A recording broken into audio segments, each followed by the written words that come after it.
Dina dinten ieu abdi bade ngadamel tugas bahasa Sunda. Nyaeta ngadongeng. Na teh nyaeta Sirem jeung Japati. Sateacana nepangkeun nami abdi Jahar Aulia ti kelas 8C. Tegadah lami-lami urang langsung we kana videona.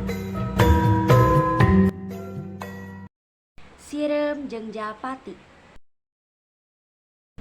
Aya hiji dongeng Sirem jeung Japati keur silih tulungan jadi contoh pikeun urang. Dangukeun geura kieu caritana.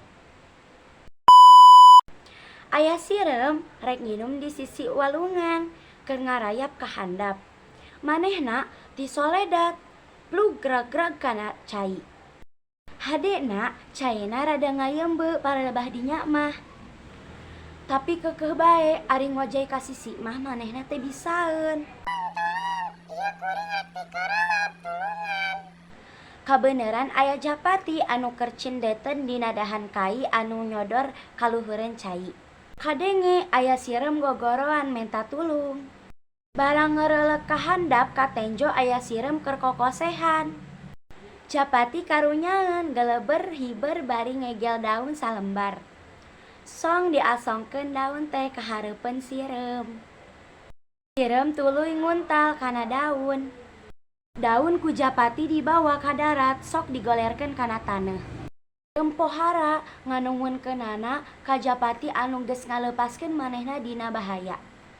Dina hiji mangsa, Japati teh cindeteun deui dina dahan kai anu nyodor kana walungan tea. Sirem anu baheula ditulungan ku manehna oge kabeneran aya di handapeun tangkal.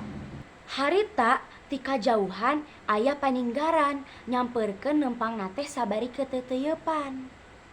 Talangke deui buru-buru Sirem nyampeurkeun Japati. Bari ngahareos ka manehna.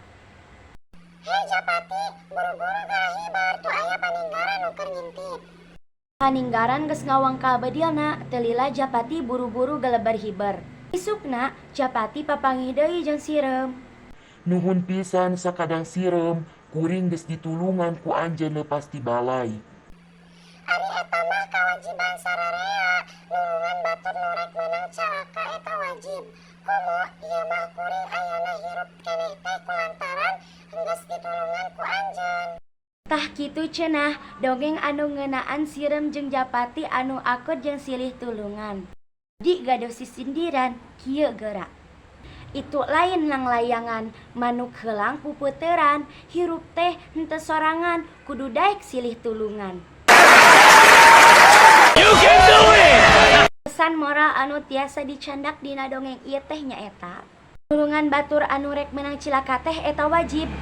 Kawajiban urang sararea kudu kieu. Sabab urang hirup di dunia teh henteu sorangan, urang kudu daek silih tulungan ka batur. Oh my god! Wow! Sakitu ti sim kuring upami aya kalepatan atanapi kakirangan nyuhunkeun dihapunten. Hatur nuhun sadayana. Wassalamualaikum warahmatullahi wabarakatuh.